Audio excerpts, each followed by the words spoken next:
Welcome to the Mentoring Matters podcast, where we talk about leadership, life, and the transformative power of mentoring.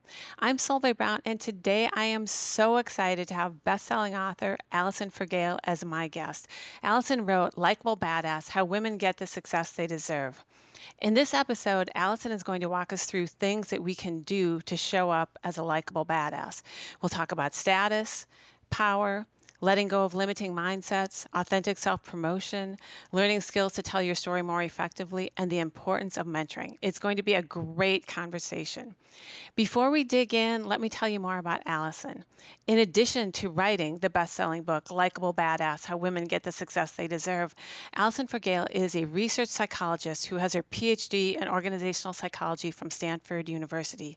She is an award-winning professor at the Keenan Flagler Business School at the University of North Carolina and is an international keynote speaker. Alison's research commentary has appeared in news outlets such as the Wall Street Journal, the Washington Post, the Boston Globe, Fast Company, Inc. magazine, and the Financial Times. Alison excels at translating her deep academic expertise in status, power, negotiation, and influence into actionable advice. Alison lives in Chicago with her family. Welcome, Alison. I am so happy to have you as a guest today. I'm so happy to be here. Thanks for having me. Allison, in Likeable Badass, you discuss power and status. Can you talk about these concepts, especially in terms of how they relate to women? Absolutely. So, power is controlling resources that people value. So, as we were in our pre show, I mentioned that my son is hopefully getting his driver's license later today. So, as the mom, if I'm holding the car keys, and the car keys essentially are a resource, the car is a resource that he values. And so, when you control a resource that other people value, that's power. And it can be a great source of influence. My son might be more inclined to do what I want him to do if he wants the keys. At work, we have all kinds of resources we control. We can control the budget. We can hire and fire. We can give people good performance reviews or bad ones. We can make decisions without having to get approval. All of these resources that we control give us autonomy, they give us leverage, they give us influence. And that feeling of control is really important for both our success, but also our ability to just live a satisfying life. So power matters. Status also matters. Status is how much we're respected and regarded by other people. So it's other people's judgments of us, judgments of our value. But like power, that's also a source of influence. Because if you're trying to influence someone and in that person's head, even their non conscious brain, they're thinking, I don't really respect this person who's talking to me. They're very unlikely to be influenced by you. So, our respect that comes from our audience is also a source of our life satisfaction, a source of our influence, a source of our advancement and success. So, they're related in that way. And women, in comparison to men, often struggle for both. So when it comes to power, we've talked about it for a long time, particularly in the forms of pay and advancement, where women are not paid for their work at the same rates as men and don't get promoted at the same rates as men relative to their qualifications. So those are power problems. And women relative to men also encounter more status problems where for a given level of capability and caring, a given level of performance, they don't get as much respect from their audience. And so, although those are universal needs, power and status, it's one of the reasons that I wrote the book for women is that we don't all start at the same starting line. We can all finish at the same finishing line. That's the very positive part. But we don't start at the same starting line. And so it might require more intentionality from some people than for others to get the power and the status that you deserve. So I love that differentiation between power and status, and I like your examples. So in Likable Badass, you note that the key to changing your status is really important. And you said that being a likable badass is about that. So can you define what a likable badass is? Yeah. So our status is determined by some things we don't control, like gender, and also lots of things we do control, like how we show up. So that's where likable badass comes in. So it's a catchy title, but it's not just catchy. It's a specific reference to the science of how status judgments get made. And it's like this: every day you encounter other people, people in person, people online, people on social media, and your brain is always drawing conclusions, updating conclusions about these people. You can't help it. And what your brain pays attention to for other people is two things. First thing is you're trying to figure out, is does this person care? Are they other oriented as opposed to being self-oriented or selfish? Are they going to be things like warm and likable and sincere and honest? These are all qualities that make other people's lives better. And we value that. The second thing we try to figure out is the person good at what they do? Can I rely on them? Can they deliver results? Are they capable? And we value that as well. We want people that are not only have good intentions toward us, but can actually execute on those intentions to produce good results. And so on the cover of the book, I call it likable and badass to denote those two things that we pay attention to. Psychologists will often talk about them as warmth and assertiveness or other orientation, results orientation. But the idea is that these are the things our audience pays attention to when they look at us. These are the things we pay attention to when we look at other people. So, the most controllable thing that each of us as human beings can do to get other people to respect us for our great talents is to show up to as many people as you can, as often as you can, as a likable badass, as someone who can communicates to their audience, I'm really caring and I'm really capable. I love that. Um, yeah, I think that's just such a fantastic way to differentiate those two, and also that you talk about that it is in your own power to how you show up. So, one of the most common development categories that mentee and mentees want to work on is authentic self promotion. Can you talk about the mindsets that limit people's perspective about authentic self promotion? I'm a huge proponent of authentic self promotion. So I was really happy when I saw in the survey to see that need because there's ways to that we can meet that need. Yeah, what are some of the mindsets that stand in our way? One, for example, is often referred to as imposter syndrome. I think about that as if you don't respect your own contributions, then it can be very hard to promote yourself or to act intentionally to get other people to respect your contribution. So that is a barrier. Um, I think another barrier that I see a lot is this idea that um, I don't want to be a status seeker. Status is so important to our lives, but I don't want to be somebody who is acting intentionally to try to get my audience to see me in a particular way. Isn't that inauthentic? So there's a tension that I think is a false tension, and we can talk about that between being authentic and being strategic. And people think as soon as I'm being strategic, am I no longer being authentic? And I really want to be my authentic self. Um, Oftentimes we think like gender doesn't matter because it may not be that important or salient to all of us. I was definitely raised at a time when I think opportunities were opening up wildly to women relative to what my mother felt like she had available to her when she was my age. I really felt like I could do anything. But we weren't really talking about gender, at least in conversations that were getting back to me at that age. It was just like the guys can do it, you can do it too. So just that's how you're going to think about it. And I very much was raised with this, just like put me in. I'm one of the guys. I'll just do it, and not really having a good sense of what are the differences and how does that mean I navigate them. And also things like time. This idea that everybody I know, especially all the women I know, are beyond busy. So the idea that I would have to do anything more than I'm already doing, which feels like way too much, to get people to respect me or to promote myself, just it doesn't feel fun anyway. So it's the first thing I'm going to cut off of my to-do list. And one of my big beliefs that I want to help people understand is that getting respect for the greatness you're already doing does not have to be and shouldn't be a time consuming endeavor. It just has to be a bit of a thoughtful endeavor to make sure you're getting maximum credit for the time you're already putting in. Right. So, if someone has some of these mindsets, could you have suggestions for how to flip them so you can approach it from a more empowered way of thinking?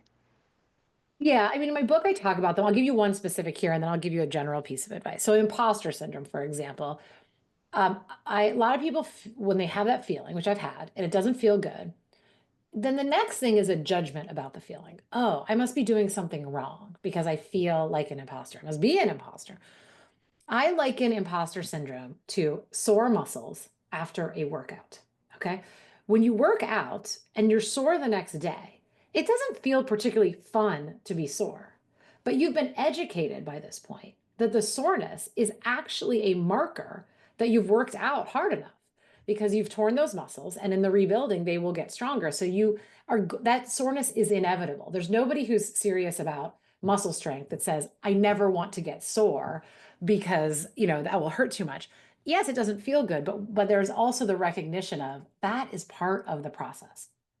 So with imposter syndrome, what we see from the science is when you set high goals for yourself, um, if goals are sufficiently high, they will motivate you to actually perform better.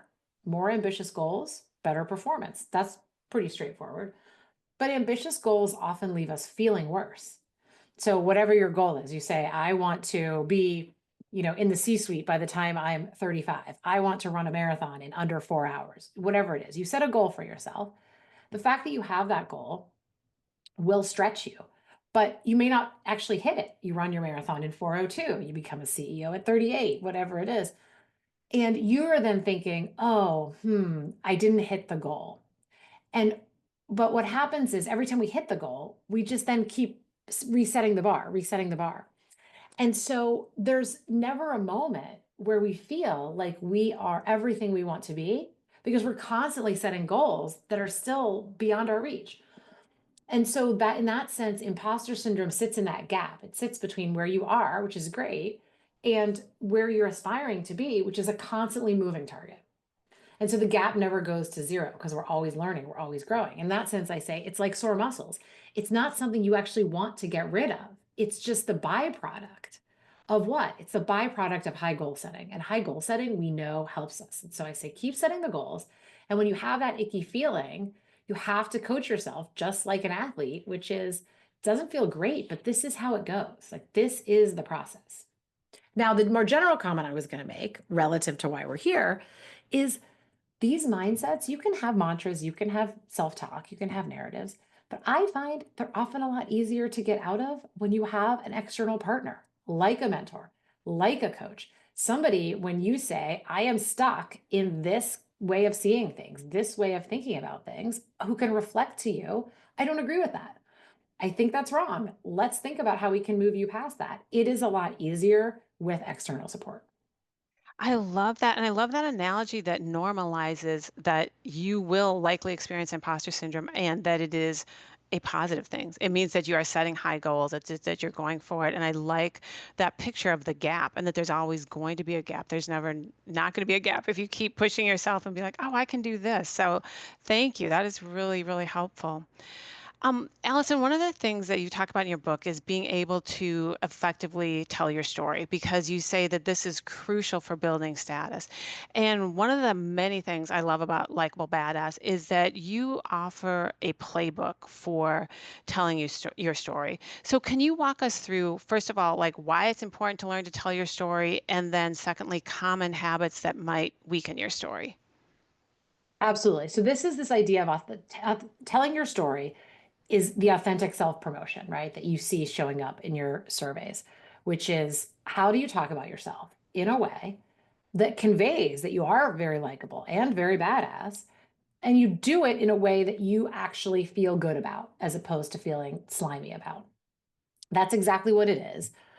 It's so important because so much of what we know about people originates with them. I mean, we have very limited opportunities to observe people. I mean, even like in my family, with my closest colleagues, I don't see what they do all day, every day. There's lots of things I would never know about unless they told me. And so we are a source of information. We are the most informed source of information about ourselves. So you can't shut that channel down and expect people to have an accurate view of your capabilities. We have to use it. Now, sometimes this is true in psychology across the board. Human beings are not idiots. They try to be really, really smart, but sometimes there's logical things we believe that seem like they make a lot of sense on the surface and they don't prove to be true. So, at one example in terms of mistakes people make, one thing we might do is we have something positive to say. We have a win, an honor, something happens at work, but we don't know how to put it out there in the world without looking boastful. So what we do is we say nothing. We're silent. Okay. And that feels like a good strategy because I don't want to risk that if I say something boastful, I'll hurt myself on that likable dimension. You won't see me as humble and modest and warm. So I keep to myself. That's a good theory. The problem is it's not supported by the science. So when we look at, well, how do people feel when a person who has good news to share keeps it to themselves? Does that person get more credit for being modest? And it turns out, no, they don't.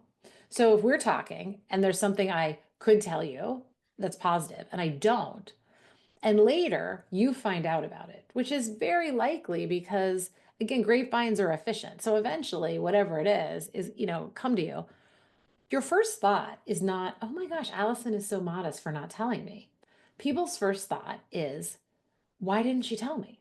Either, and then they conclude two things, both of which are bad for you. Either we're not really that close and she didn't think that was important to share with me, or she thinks I'm so petty or pathetic that I can't be happy for her.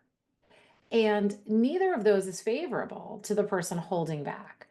So when we actually when we hold back our positive news, people feel less close to us. And it actually ends up not building the relationships. It ends up putting a wedge in them.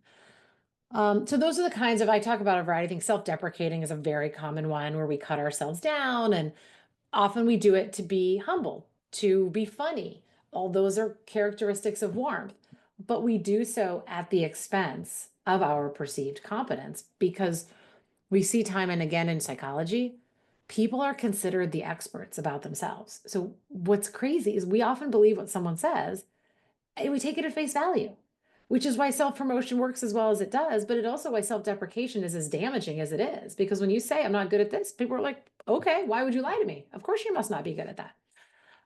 So those are some of the things that we might do. And one of the things I try to do with people is help them bring conscious awareness to the story that they're telling. So I always say I'm sitting here in the afternoon sipping on iced coffee. If I said to you, how many cups of coffee did you have yesterday? Most people are going to be able to tell me within a cup, like an answer. But if I said to you, like, how many times yesterday did you hold back a success when you could have shared it? Or how many times yesterday did you self deprecate? Most people will have absolutely no idea. And what's problematic about that is I always say your story that you want to tell is yours. It's not for me to tell you how you should talk about your story, but you should at least know what you're saying. And so much of our storytelling is on autopilot, and we don't even know we're doing something, good or bad. And therefore, can't choose it. We can't choose to repeat it, can't choose to avoid it. We just don't know. And so, step one, I always say, is to audit your story so that you can start to notice what story you're telling. And then you're empowered to decide, do I like that? Or am I not telling a story that's representing the full, my full capabilities?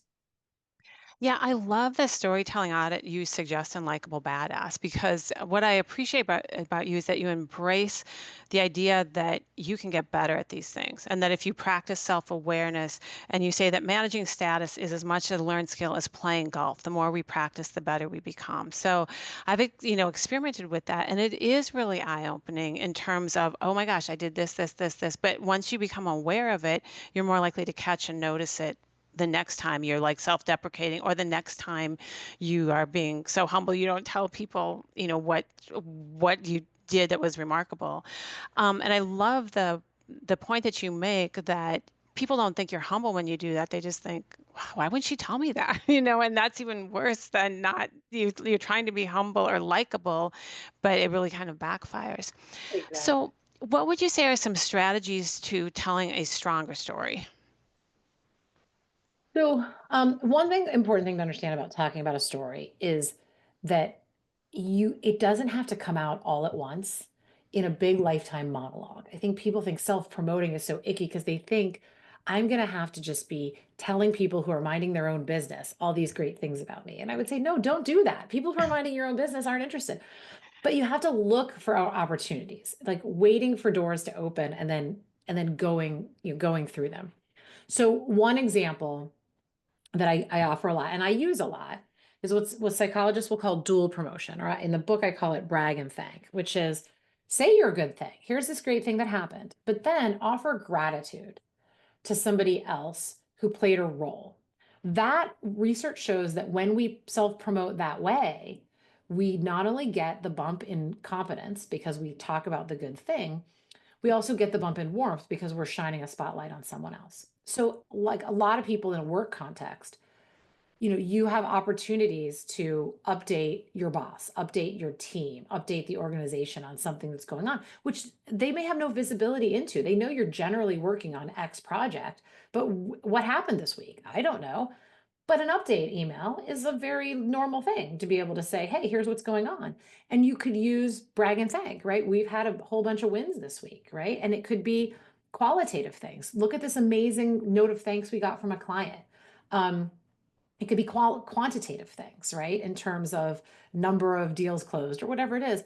But then, in addition to the brag, there's also the thank, right? Thanks go to people in other departments who pitched in and were responsive, people on your own team who are junior, who don't, often get the accolades, that kind of thing. And I think two things. One is people find that a lot more comfortable to do because there's that gratitude piece in there and the other oriented and it's warm.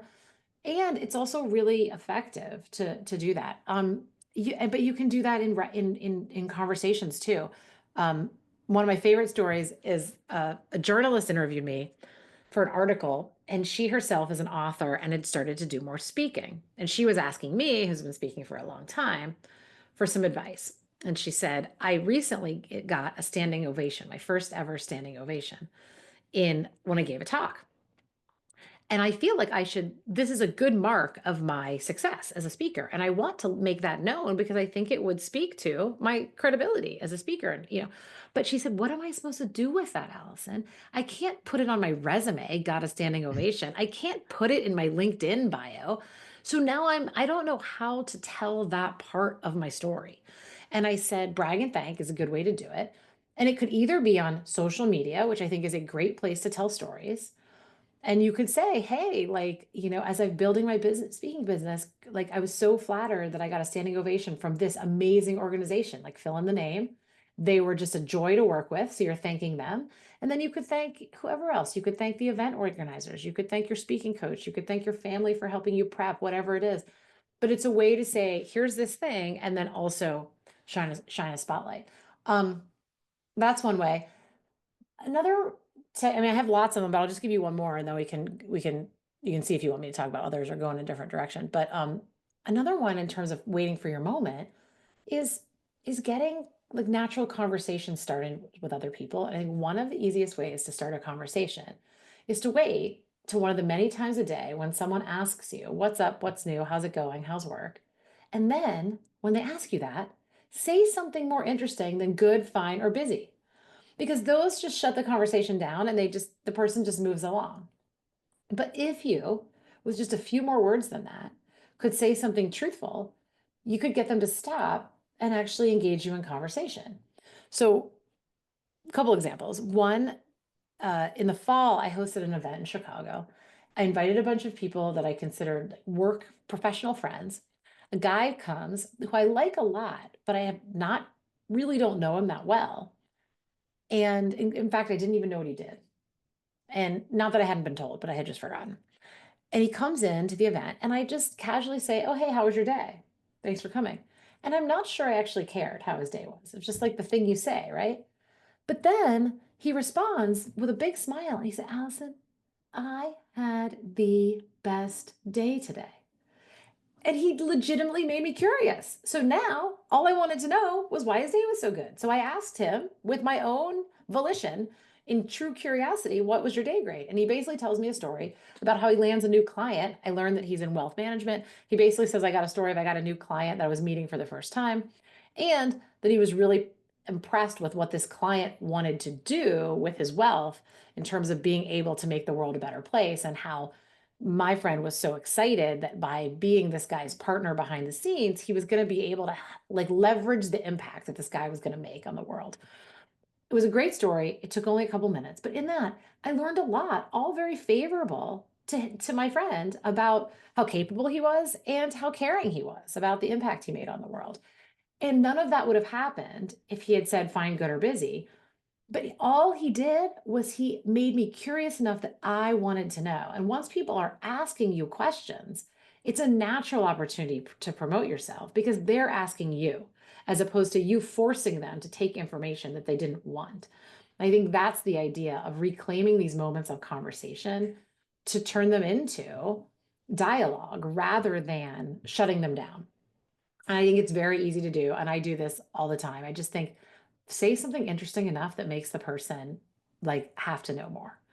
I just got back from a month of travel in March where I was gone constantly.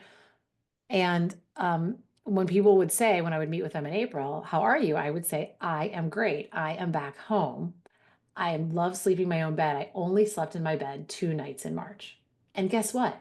100% of the people said, why did you only sleep in your bed 2 nights in March? And I think they really wanted to know. So I told them, hey, I was on the road. It's Women's History Month. I did 2 weeks of events, and then I took vacation with my family.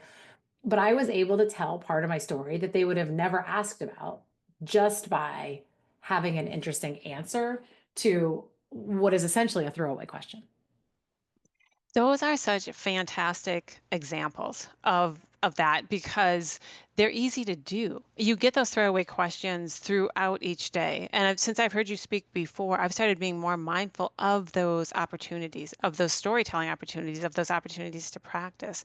One of the things too, I think I emailed you at one point in March and I loved your out of the office reply, which was so intriguing. Can you tell us about that? Because it just made me happy to read it. And I'm like, oh my gosh, that is so cool.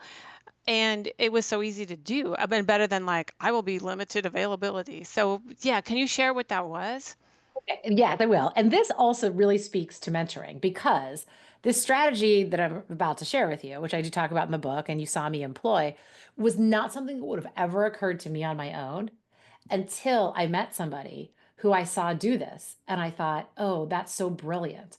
And as we have more mentors and even peer mentors, they teach us things, including how to build our status, how to tell our story. So what happened was I meet a woman, I start to interact with her, and her out of office is always on, which is fair because she does travel for work. But most of us either don't turn it on at all, which was I was doing, or they just say I'm out of the office till X date, as you said, like I'll get back to you. But she had a couple paragraph message, short paragraphs that basically said, I'm out of the office. I'm doing this killer event with this amazing client speaking on stage. We're rocking it. We're having the best time. This client is amazing. And I'm fully focused on them today. And I'm going to be fully focused on you soon. So it's going to take me a while to get back to you. Um, and here's my number if you want to text me a cute picture of your dog. And the second I saw this out of office come through, a light bulb went off in my head, given what I do for a living. And I thought, look at that. Most of us think of email as the bane of our existence, like a terrible tool that we have to just like navigate and manage.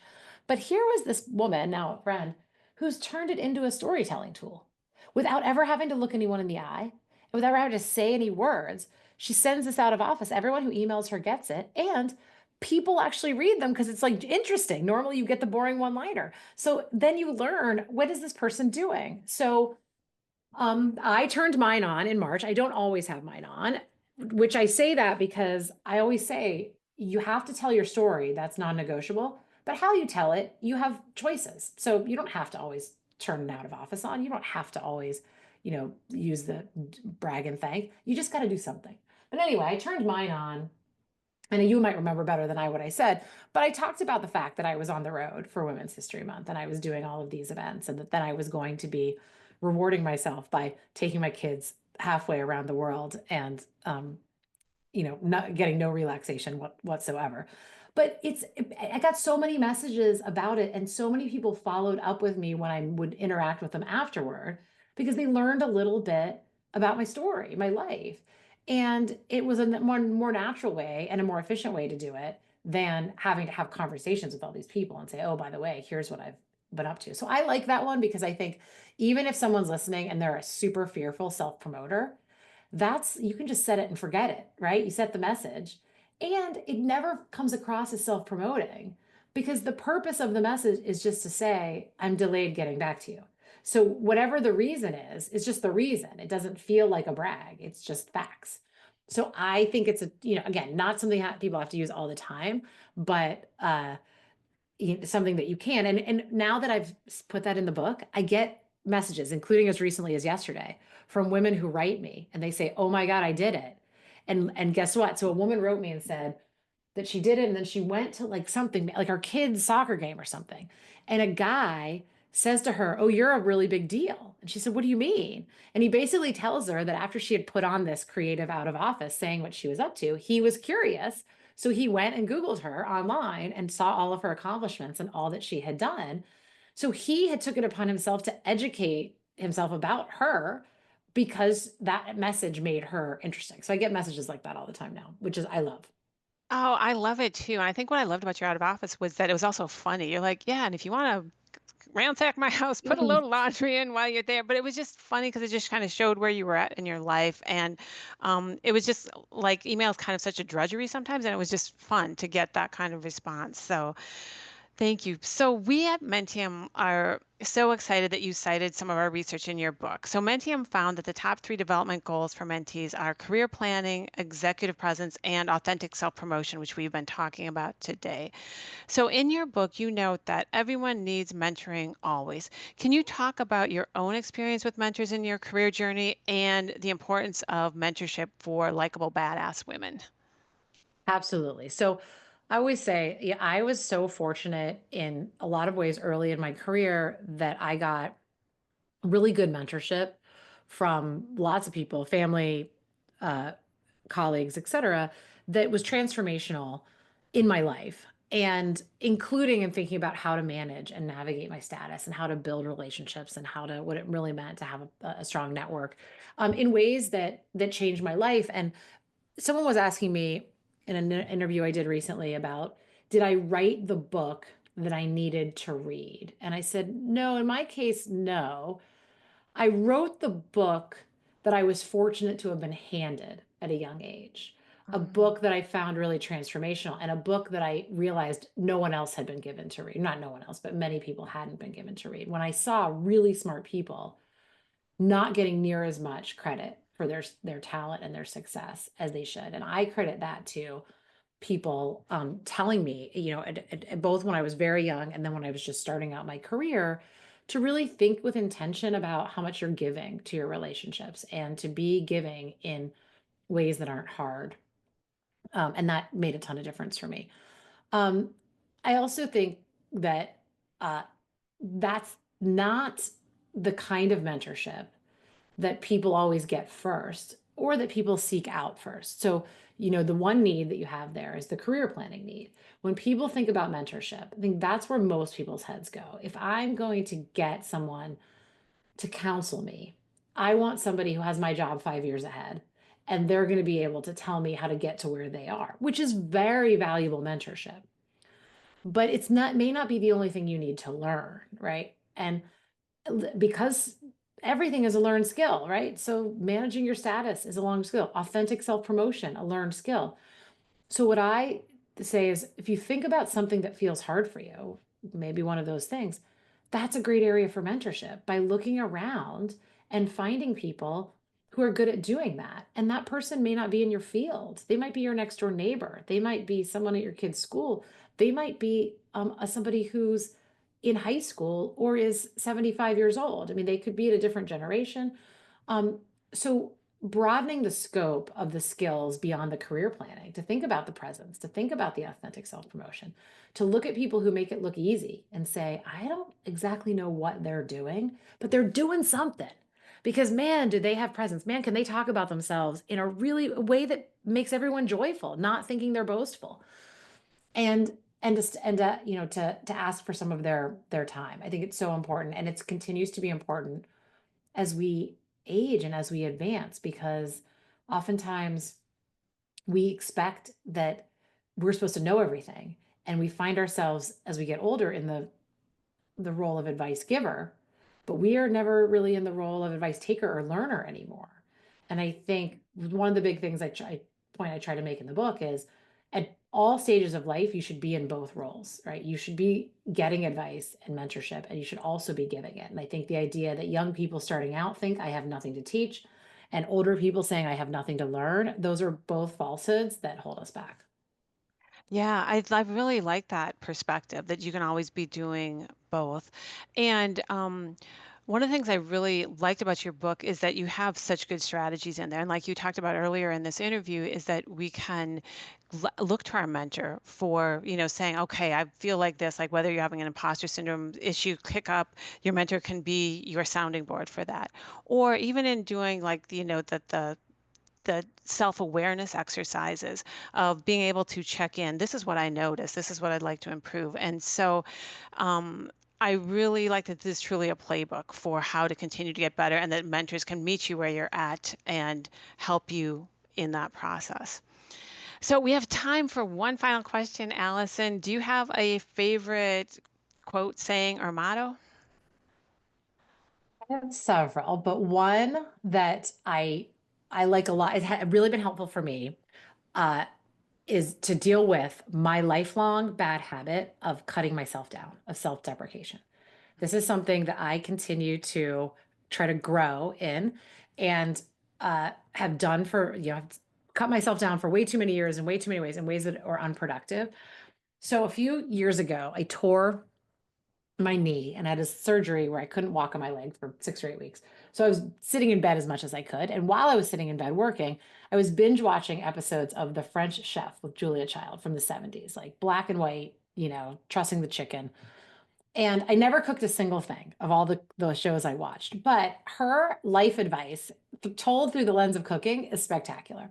And one of the things she said, which I tell everybody now, so this is my motto, is never apologize for the food you serve. Nobody knows how it was supposed to turn out but you. And it's totally true for being a dinner host, but it's true for just being a professional or a human, which is so much of the negative information about us comes from us, where we think, oh, this could have been better. And I'm going to voluntarily tell you all the ways in which I didn't do all the things I thought I was going to do. And I have such a tendency toward that, that's always really helpful. Allison, no one's asking you. No one's criticizing you. Just do the thing, hand in the work. When someone says it was great, don't respond with, well, thank you for saying that, but I just really came together at the last minute. I've been sick. Oh, no one cares. Just say the thing. No one wants a dinner host complaining about their food. They want a joyous dinner host that's just happy to have you. And I'm like, no one wants a colleague who's complaining about the work product. You just want someone who hands it in and says, I hope this helps, right? And if it's bad, let them talk about it, right? But you don't have to do that. So to me, that's been really, really helpful because self-deprecation has been such a lifelong struggle for me to quit. I love that quote, and I can hear Julia Child saying that in my head now, Right? so I will remember that. I'm like, "Oh, yes," but I like that you're like, "No, that's more than just cooking, it's life. It's everything you do." And you're right, nobody wants to hear that about food or work or anything. Totally. So, Allison, thank you so much for being my guest today. It has truly been a pleasure talking to you. I want to close by a quote you've mentioned briefly before, but I love this quote in your book. And you said, be as assertive and warm as possible to as many people as possible. This is the behavior most within our control that will help us achieve the status and power we deserve. I love that. It resonates because you wrote this book, and I thank you for writing this book because you wanted women everywhere to have the advantage of the science behind all this stuff, to use this as a playbook, so that they can show up in life as a likable badass. So for all those of you who haven't read this book, Likable Badass, I highly recommend it. Look at all these little post-its here, and it is just fantastic. So thank you all for listening to this episode of the Mentium Matters podcast. If you like this episode, please share it with friends and colleagues. We have many great guests lined up and look forward to having you join us next time. Thank you.